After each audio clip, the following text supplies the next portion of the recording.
I'm Mike Levin. I'm Douglas Dillard. I'm Alfred Pehab. I'm John Schaffner.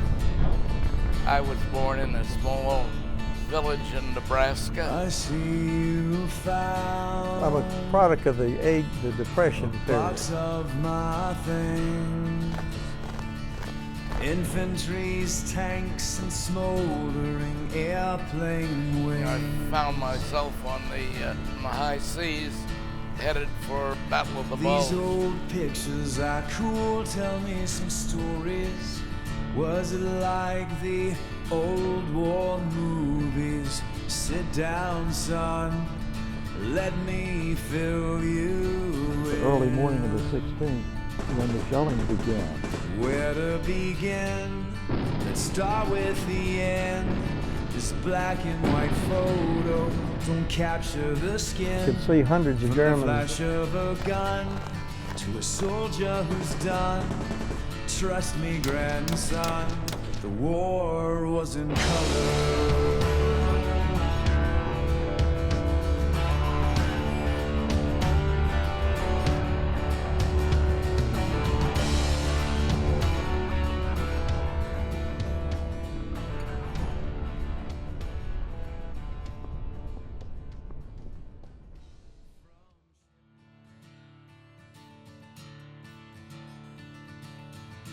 I was an only child. I, of course, turned 18 and registered for the draft. That was about the only way you could join up in those days. I was out of high school 2 weeks when I was called in. I think it was rough on my parents. Everybody had the same thing on their mind, and that was join up with something and get it over with as soon as possible. How could these dirty names bring themselves to do this to us, you know?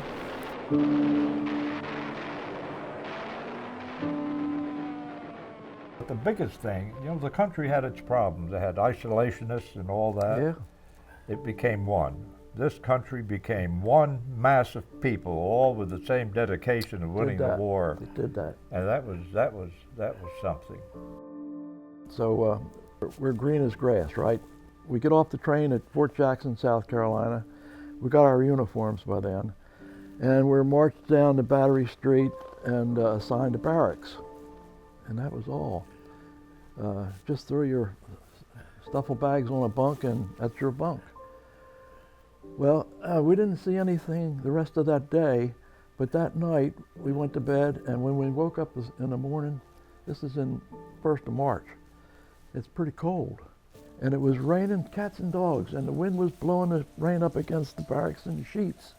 And I looked out the window and I thought, well, with the weather like this, we won't be doing much today. Yeah. Well, next thing you know, the sergeant comes in and rattles the garbage can and says, everybody out in the street for roll call. And we walked out into the street with our raincoat and helmet liners, and we stood there in the driving rain and answered roll call. And I knew then that weather was never going to be a factor. When I first joined the 106th Division, I heard that it was a motorized division. And we went out marching around Fort Jackson and looked at the motor pools, and there was hundreds of trucks in there. Hundreds. I thought, man, this is great. We won't have to be marching. Guess what? We never did get in those trucks for about 6 months.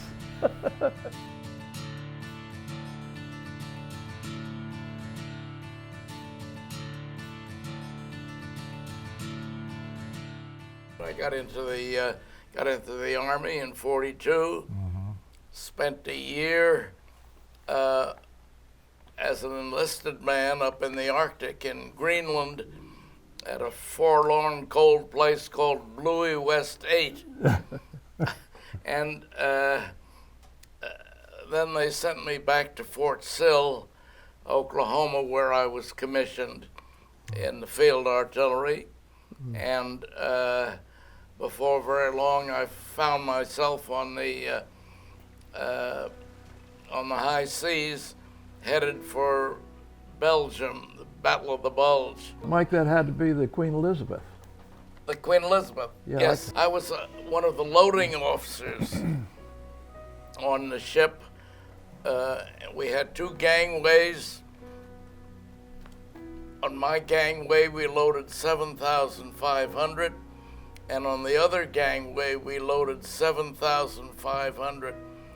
It scared me to have 15,000 men on one ship crossing the Atlantic full of German submarines. I didn't care for that idea. You know, you talk about a ship being torpedoed. The SS Dorchester, Yeah. I believe, was the ship that was torpedoed. It's the one that had the 4 chaplains that Yes. held their hands and went down together. Well, you know, those 4 chaplains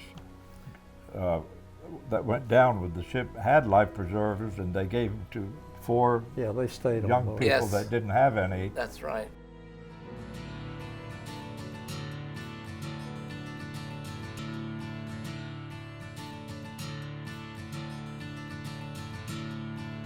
Well, I can tell you guys about our convoy that was attacked in the Mediterranean, but going back to the beginning, my story is a little different from the rest of you, being a juvenile teenager.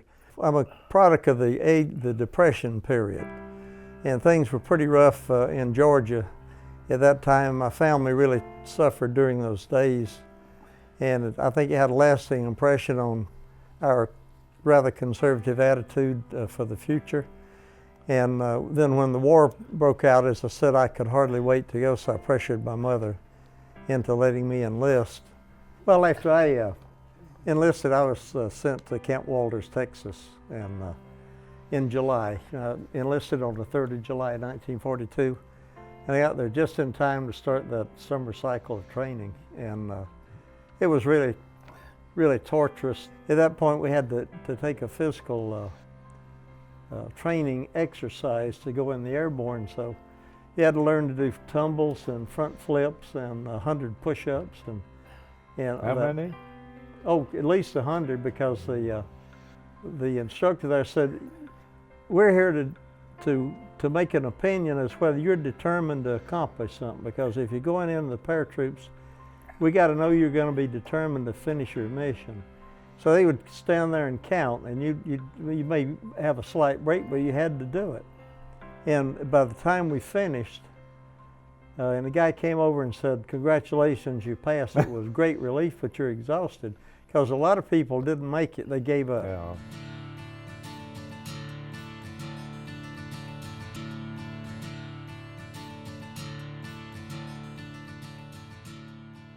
I saw 2 movies when I was a young fellow.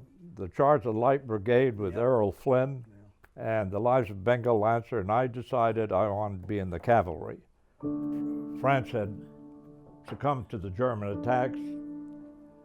This General de Gaulle got over to England and started the Free French movement. I heard about it and found out he had a man in New York representing him, and I went there and spoke to Jacques de Sillé and volunteered. I got up to Montreal the next day to go to Halifax.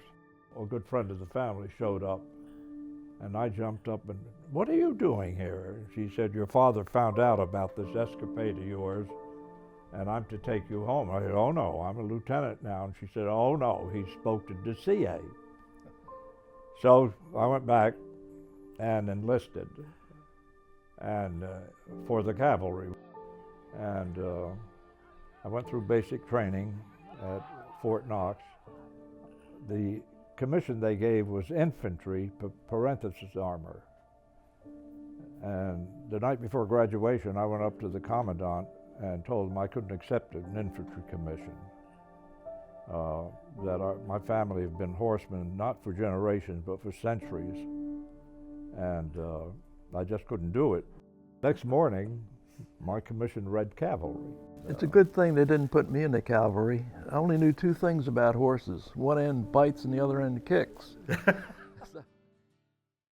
was so interesting to me was meeting people from all over the country all of a sudden. I led sort of a sheltered existence as far as the group go. And here were people coming from Montana, I never thought of Montana, all over the country.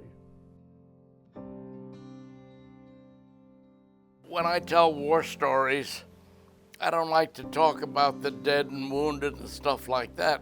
I tell interesting stories, like when I got assigned to the 7th Armored Division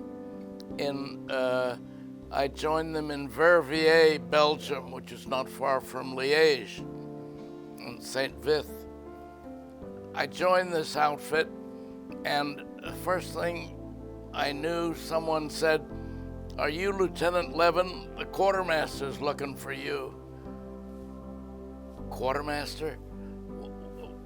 What does the quartermaster do, and what is he looking for me for? Well, I went and found him and reported I didn't know what was going to happen to me. He says, "Are you Lieutenant Levin?" I said, "Yes, sir." He says, "Well, here's your liquor ration. I can't keep carrying it around. You gotta take it." So, I had just gotten out of OCS. Nobody told me anything about a liquor ration in warfare, and I'm about to go into battle. We never had problems. We would send a couple of people back to Reims to pick up our liquor ration. From a British place, wasn't it? No, this one was American, and I would get assigned to me 5 bottles of liquor, and I'm a teetotaler. So I gave them to my platoon sergeant. I told him, "Parcel it out, but I don't want anyone around here getting drunk. If they get drunk, they're in trouble." And you guys, being officers, you really had it good. That's all I can say. Oh, we did. I mean, you haven't any idea. Get the hell out of there.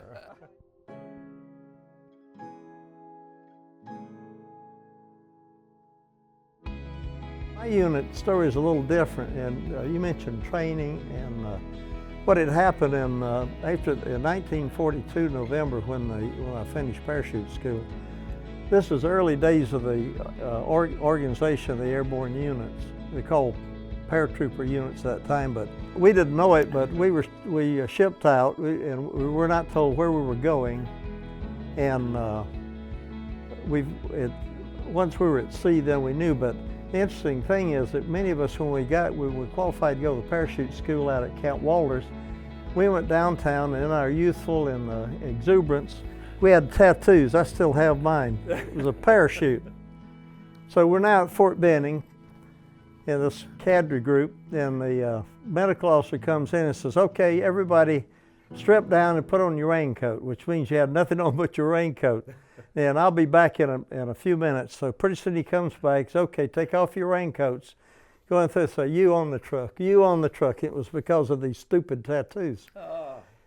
Because we were going overseas as a parachute unit, and the fear was that the unit would be compromised with all these idiots with these stupid tattoos.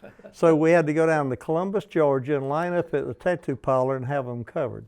So they put an eagle over mine, and one guy was stupid enough to have a big parachute put on his chest, so he was scabby for a couple of weeks after that. We were supposed to go to Anzio, but instead we went to Sicily because the airborne task force was being put together to jump into southern France, which we did on August the 15th.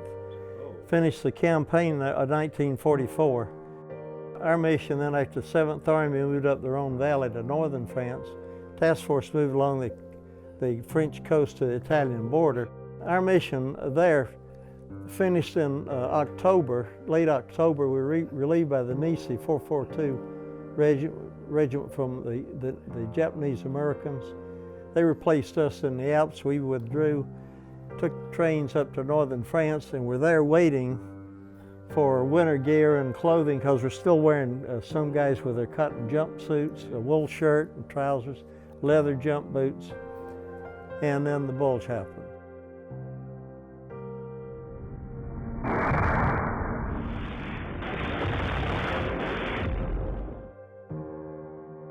I was sent to Europe as a replacement officer, and I was assigned to the 38th Cavalry Reconnaissance Squadron, part of the 102nd Group.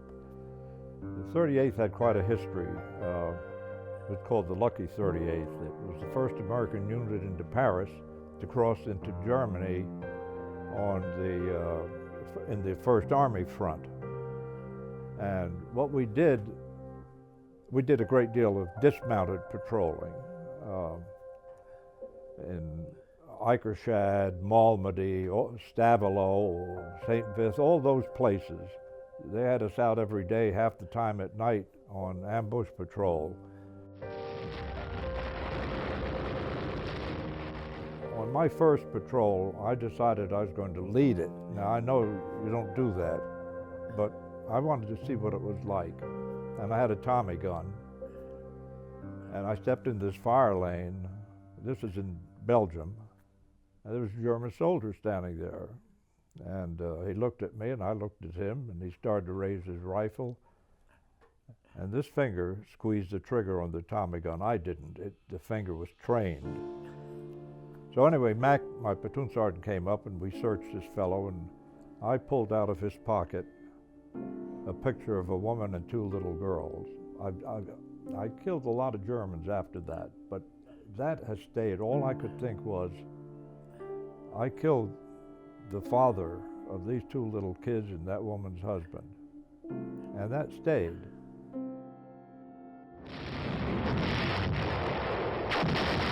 The Bulge broke on us was the bombardment. They just blew the hell out of everything. And they had air up. And they had a battalion of paratroopers. Von der Heit was the leader. But we were at Monschau, Eupen Corps headquarters, some 20 miles behind. They were picking up some of the paratroopers.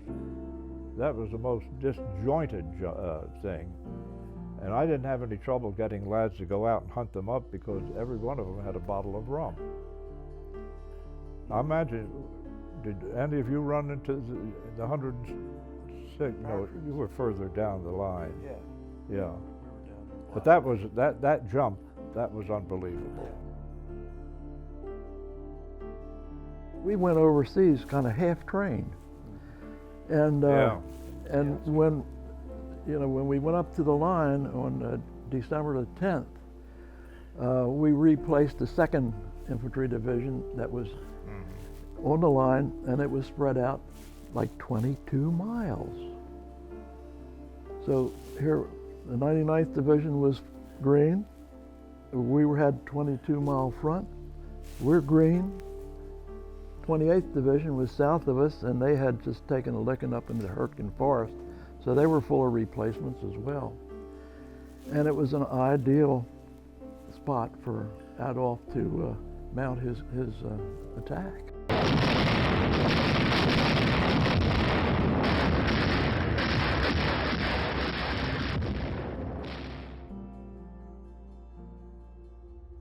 When we went into the line and replaced the 2nd Infantry Division, they had been there for some time, nice quiet front, and they had really improved their living conditions. As we approached that area, when it was a nice cold night, snow drifting down, I was thinking, where am I going to pitch my pup tent? You know, well, thank goodness I didn't have to pitch the pup tent. How much snow did you have on the ground? Well, it wasn't all that much, 6-8 inches maybe. You know, that's an interesting point, because when you ask people that were in the Battle of the Bulge how much snow that was on the ground, you get varying answers. Yeah, it depends on where you were. We were there like the 10th, 11th, 12th. Nothing was happening. Once in a while you hear an artillery round go off. That was it. But the division, of course, was situated on what they called strong points, which, of course, were not all that strong, and they were few and far between, so the Germans had no trouble at all surrounding. I was on an outpost, nice place to be. We had a 50 caliber machine gun in a shallow pit on a tripod, and a telephone to wire back to the command post, and I was out there the night, or the early morning of the 16th, and when the shelling began, and the artillery rounds were falling all over the place, hitting in the trees and hitting in the ground, and it was a lot of duds, believe it or not. It just goes smack in the ground. They were good ones.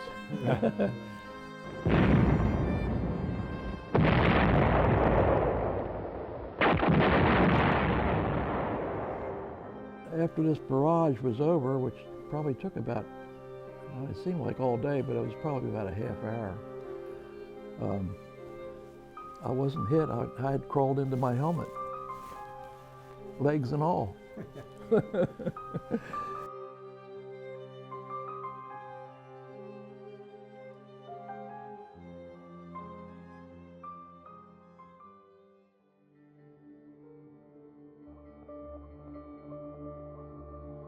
When the German infantry attacked, they were led by 3 armored vehicles. They were called tanks, but I think they were what they called the Stooge 3.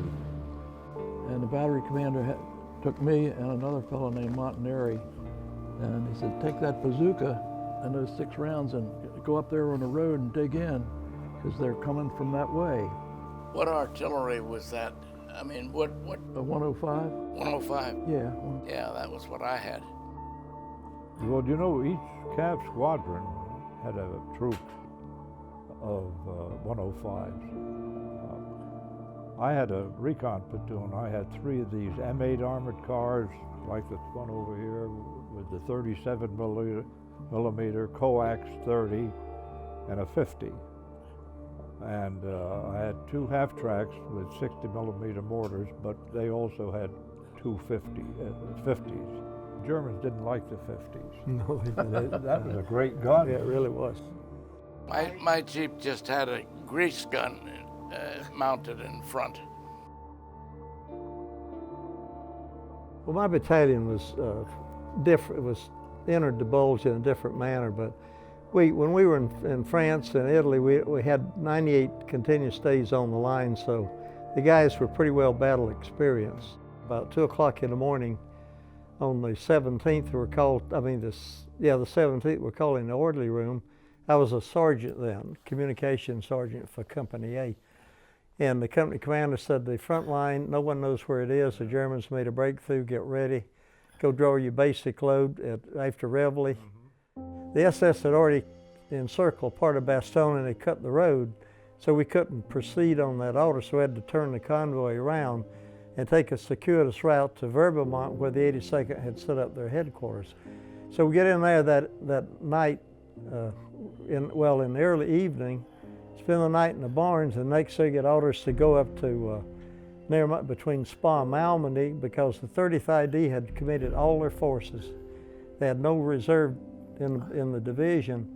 So we get up there and dig in behind, I think it was the 117th Infantry, and get ready on Christmas Eve to attack Stavelot. So we're in the approach march to get in line to make the attack, and the order comes down, the attack has been canceled, go back to your foxhole. We didn't know it, but the big counterattack had been planned for the 3rd of January, so they wanted intelligence. So our whole battalion of over 600 paratroopers that night around 11 o'clock infiltrated the German lines to about 4,000 meters at North Fontaine. And in the firefight, there were about 100 Germans killed, and we destroyed a half-track, U.S. half-track the Germans had captured from us. We arrived there on the 19th. During the 20th and 21st, we were reinforced with 4 half-tracks from the 203 Anti-Aircraft Battalion mounting the quad 50s. We dug in. And the night of the 21st, I was on an outpost again in a foxhole right in the ditch of the road leading to Houffalize with another GI, a guy named Ken Sewell. And that night about midnight, everything's deathly quiet. You could hear little bits of snow falling off the trees. It was that quiet. We're sitting there about midnight, we hear this swishing sound. What the heck is that? And we looked down the road, and coming in out of the mist and the fog was about a dozen Germans on bicycles. Ah. We had a daisy chain of mine across the roads, just about 10 yards away, I guess. And when they got to that, they stopped and they started talking, and we could definitely identify them as Germans. So I got on the telephone and just give it a little twist, like that, you know, I don't want to make any noise. They didn't know we were there. I didn't want them to know we were there. So Captain Brown was at the CP, and I told him we had about a dozen Germans in the road. He said, well, we have this M16 pointing down the road. He says, I'll fire my 45 one time, and you guys get down low in the hole as low as you can get, and we'll sweep the road with the M16. And he fired his 45, and we were hugging the ground, and the 450s were took out that patrol, needless to say. Well, we jumped out of the foxhole, and I started running back across this field, and it was like the Road Runner. You ever see the Road Runner cartoon? Where's Peter going like this? My feet were going like that, and my helmet bounced off, and I thought, well, the hell with that. I kept running. The morning of the 3rd, we get in position to make the big counterattack to push the German forces west of the Somme River. And during that 3-day period, my battalion suffered enormous losses because our zone of attack was open. There were a few wooded areas, but most of it was open, so the German observers across the Somme at Vigny on the hill could see everything that we were doing. So we suffered a lot of intel losses, from artillery. And then on the 4th of January, after being caught in an open field with tank fire, my company commander was hit, and we had already down to one. We had 2 lieutenants left in the company, so we moved around to the flank, and early the next morning started to attack again because that afternoon when we started to attack across that field, you could see hundreds of Germans digging in on the forward slope of that hill. We didn't see the tank, it was behind a farmhouse. As we are moving forward, one element of our company is going off to the right front, and Lieutenant Durkee, who then was commanding this composite company of what we had left, noticed moving off to extreme right in it with German machine gun positions that were about to take this element under fire. So we ordered fixed bayonets, and my company then fixed bayonets, and we charged those positions, and we eliminated 3 machine gun positions and killed about 84 Germans in that mad minute.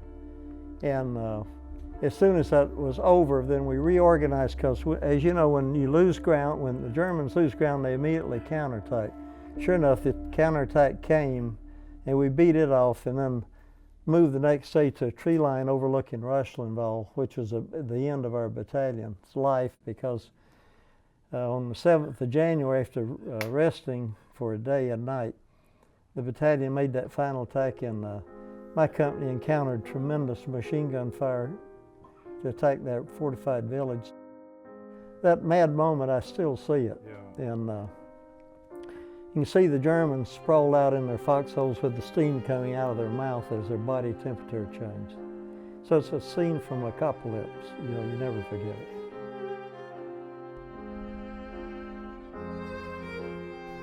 They had 81,000 casualties on our side. The Germans had about 100,000. Initially, when the Battle of the Bulge broke, at my level, we didn't know what was going on. All we knew was another fight.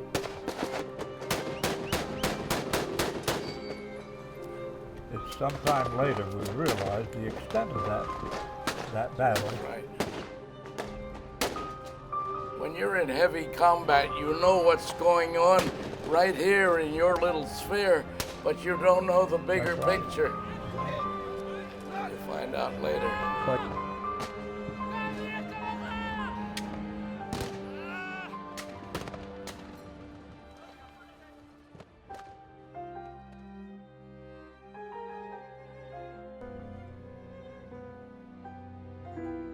I got promoted to first sergeant the day before my 19th birthday in C Company of the 508 Parachute Regiment.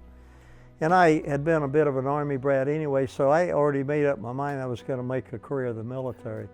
And I did, you know, for 35 years. And I served during the Korean War with a clandestine unit, and then in Vietnam with the CIA and MACV. I'd always felt dedicated to perform my duty. As I look back on this after 70 years, and we go in December to honor the people that were lost, yeah, it brings back a lot of memories. but it's a way to honor and pay tribute to the people that didn't come back. Well, I always have had the feeling that I'm proud that I did my part towards maintaining the freedom of the American people. It was a great thing we all had to do. I'm proud we did it.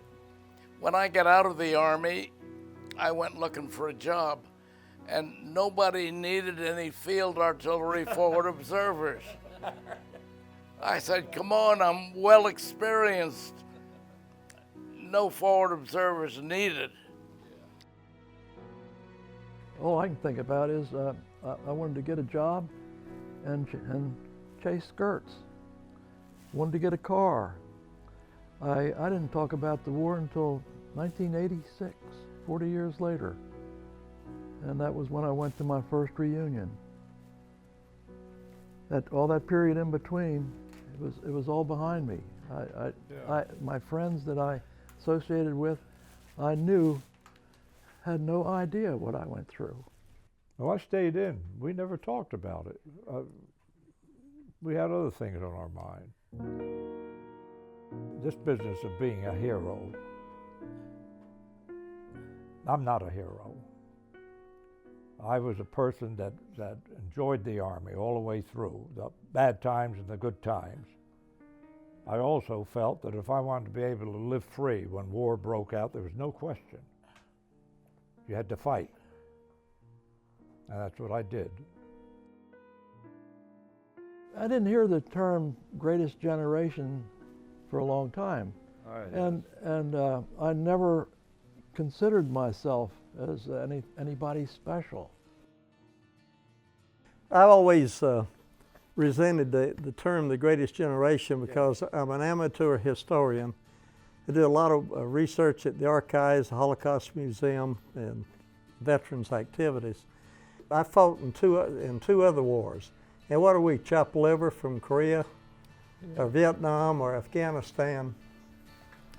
And my feeling is that phrase ought to be changed to say the generation of great warriors, because these guys, even as speak today, some of them are still in harm's way. They do the job just as we did, but I really, if someone comes up to me and says, are you a member of the greatest generation, I'd rather they'd say, are you a World War II veteran? It means more to me than being categorized in a group, and I just kind of refute it. Yeah, does me too.